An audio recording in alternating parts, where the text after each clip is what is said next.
Praise the lord.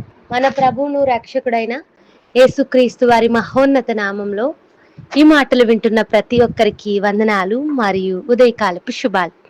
అనుదిన వాగ్దానంతో ఏకీభిస్తున్న మీ అందరి కొరకు మా ప్రత్యేక ప్రార్థనలో జ్ఞాపకం చేసుకుంటున్నాం. ప్రతిరోజు ఒక నూతన వాగ్దానంతో మనతో మాట్లాడుతున్న దేవునికి స్తోత్రాలు. నేడు కీర్తన ద్వారా ప్రభువుని స్తుతిద్దామా?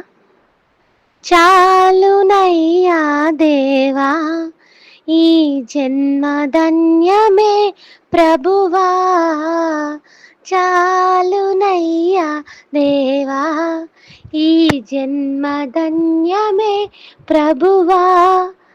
పాపకూపము విడచి నీ దారి నడిచెద దేవా, నిన్నాశ్రయించితి ప్రభువా. నాదు జీవితము మారిపోయినది నిన్నాశ్రయించిన వేళ, నన్నాదుకుంటివి ప్రభువా. నాదు జీవితము. హల్లెలూయా. అవును, మనము మన ప్రభువుని ఆశ్రయించినప్పుడే మన జీవితంలో మార్పు చూడగలం. మనల్ని ఆదుకునేవాడు మన దేవుడే. మన బ్రతుకుకు నిజమైన అర్థాన్ని ఇచ్చేవాడు మన ప్రభువే. పాప కోపమును విడిచి మా దేవుని దారిని మరచి తిరిగినప్పుడు మనకు ఎలాంటి ధాన్యత కలగదు, కానీ దేవుని మార్గంలో నడిచినప్పుడు మన జీవితం మారుతుంది.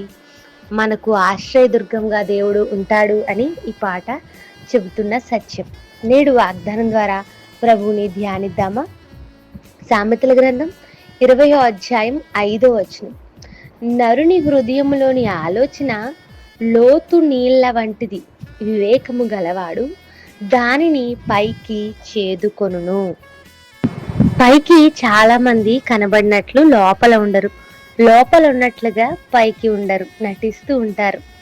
లోపల ఒకటి పెట్టుకుని పైకి వేరేలా జీవిస్తారు. పైకి ఒకలా కనిపించినా లోపల భయంకరమైన రూపం కలిగి ఉండేవారు ఉంటుంటారు. లోపల చాలా దుఃఖం ఉన్న పరిస్థితుల కోసం, మనుషుల కోసం నవ్వుతూ బ్రతికిస్తూ ఉండేవారు కూడా లేకపోలేదు. అందరి ముందు నవ్వుతూ ఒంటరిగా ఏడ్చేవారు కూడా ఉంటారు. కొందరైతే లోపల అసూయ, ద్వేషం దాచుకుని పైకి మాత్రం స్నేహాన్ని నటిస్తూ ప్రేమగా ఉన్నట్లు, మర్యాదిస్తున్నట్లు జీవిస్తారు. యవనస్తులైతే తల్లిదండ్రుల ముందు చాలా వినయంగా ఉంటూ బయట మాత్రం విచిత్రంగా ప్రవర్తిస్తుంటారు. అయితే భయంకరమైన అలవాట్లను కొనసాగించి ఉండేవారు కూడా లేకపోలేదు. వాక్యం చెప్తుంది, నరునిలో ఆలోచన లోతు నీళ్ళ వంటిది అని. నిజమే, కొన్నిసార్లు మన చుట్టూ ఉన్నవారి ఆలోచనలు ఎలాంటివో మనం గుర్తించలేము.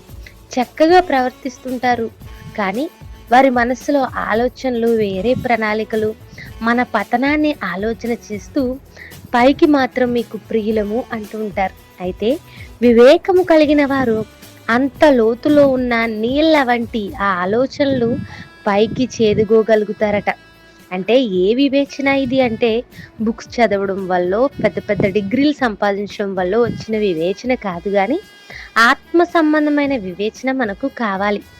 అప్పుడు మనము ఎలాంటి ఆలోచన అయినా వివేచన ద్వారా గ్రహించగలుగుతాం. అప్పుడప్పుడు న్యూస్లో చూస్తుంటాం, ఐఏఎస్ ఆఫీసర్ అని, రిటైర్ అయిన ఆర్మీ మేజర్స్ అని, ఒక దేశానికి ప్రతినిధులుగా జీవిస్తున్న వారు కూడా చాలా సులువుగా సైబర్ ట్రాపుల్లోనూ, అమ్మాయిల ట్రాపుల్లోనూ, ఒక ప్రీ ప్లాన్స్లోనూ దారుణంగా మోసపోతుంటారు.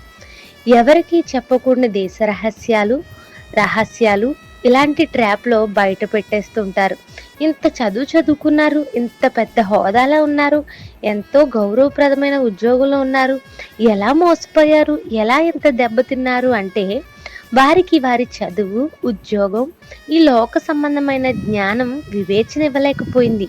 వివేచనను ఆత్మ సంబంధమైనది అయితే నీవు గ్రహించే శక్తి కలిగి ఉంటావని బైబిల్ చెప్తుంది.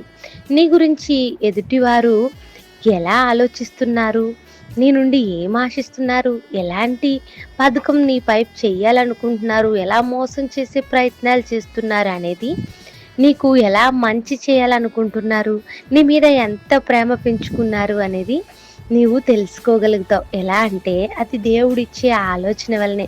నీవు ఆత్మీయమైన వివేచన కలిగి ఉంటే దాన్ని గ్రహించగలుగుతావు, అపార్థం చేసుకోవు. దేవుని వివేకము కలిగి ఉంటే ఎదుటి వ్యక్తి ఆలోచన నీవు గ్రహించగలుగుతావు. యోసేపు దేవుని వివేచన కలిగి ఉన్నాడు కాబట్టి భవిష్యత్తును దేవుడి ద్వారా కళల రూపంలో తెలుసుకున్నాడు. రాజు కళను అతడు చెప్పకుండానే గ్రహించి అర్థం చెప్పగలిగాడు. దేవుని వివేచన నిన్ను ప్రమాదం నుండి తప్పిస్తుంది, ఆపదను ముందే గుర్తింప చేస్తుంది. ఈ రోజుల్లో చాలా మంది తల్లిదండ్రులకు వారి పిల్లల ఆలోచన తెలియడం లేదు. మేము మంచి చేస్తున్నాం అనుకుంటున్నాము, కానీ ఇంత తెలిసేసరికి మా పరిస్థితి చేజారిపోయింది అనేవారు కూడా లేకపోలేదు.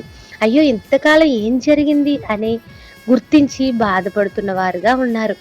ఇంత చేసినా, ఎంతో ప్రేమించినా మాకు ఇదే ప్రతిఫలం దక్కిందా అనేవారు కూడా లేకపోలేదు. కాబట్టి వివేచన మనందరికీ ఎంతో అవసరం. వివేచన ఇచ్చేవాడు దేవుడు. ఈ మాటలు రాసిన సామెతల గ్రంథకర్త సొలొమోను దేవుని వలన జ్ఞాన వివేకములు పొందుకున్నాడు. దేవుడిచ్చే ఆత్మ సంబంధమైన ఆలోచన మనకు గ్రహించే శక్తినిస్తుంది, మనం నడవాల్సిన బాటలో నడిపిస్తుంది. ముందుగానే ఆత్మ మనకు ప్రేరేపిస్తుంది. ఏది సరైన మార్గమో, ఏది నిన్ను నాశనం చేసే వ్యక్తో వివేచన ద్వారా గ్రహించగలుగుతావు. ఆలోచన లోతులో ఉన్న నీళ్ళు లాంటిది అని పోలుస్తున్నాడు. బావిలో లోతులో ఉన్న నీళ్లు ఎలా బకెట్తో చేదుకోగలుగుతామో, పైకి తోడగలుగుతామో, వివేచన అనేది ఇతరుల ఆలోచనలను నీవు గ్రహించేందుకు సహాయపడుతుందని ఈరోజు వాగ్దానం సెలవిస్తుంది. ఈ వాగ్దానం ఆధారంగా దేవుని ఎదుట ప్రార్థించండి. దేవుడు జ్ఞాన వివేచములు అనుగ్రహించువాడు. ప్రార్థన. కృపగల మా తండ్రి, మాతో మాట్లాడిన మాటలు బట్టి స్తోత్రాలు. మా ప్రియులను ఈ దినమంతా ఈ మాటల ద్వారా గ్రహించండి. నీవిచ్చు వివేచన గొప్పదని ఎరిగి నీ ఎదుట ఆత్మ సంబంధమైన వివేచన కలిగిన బ్రతుకులు మాకు ప్రియులకు దయచేయండి. లోపల ఒకటి బయట ఒకటి పెట్టుకుని జీవించే వారిగా ఉన్నప్పుడు మాకు మేలు కలగదు, కానీ ఆత్మీయమైన వివేచన కలిగి జ్ఞానంతో ప్రవర్తించే బ్రతుకులు మాకు దయచేయమని, ఎవరైతే మా ప్రియుల మాటలతో ఏకీపిస్తున్నారో వారికి దినాశీర్వాదాలు దయచేసి ఈ వాగ్దానాన్ని వారి బ్రతుకులో ఫలింప చేయమని అడుగుచు యేసుక్రీస్తు వారి నామంలో అడిగి వేడుకొంచున్నాను తండ్రి.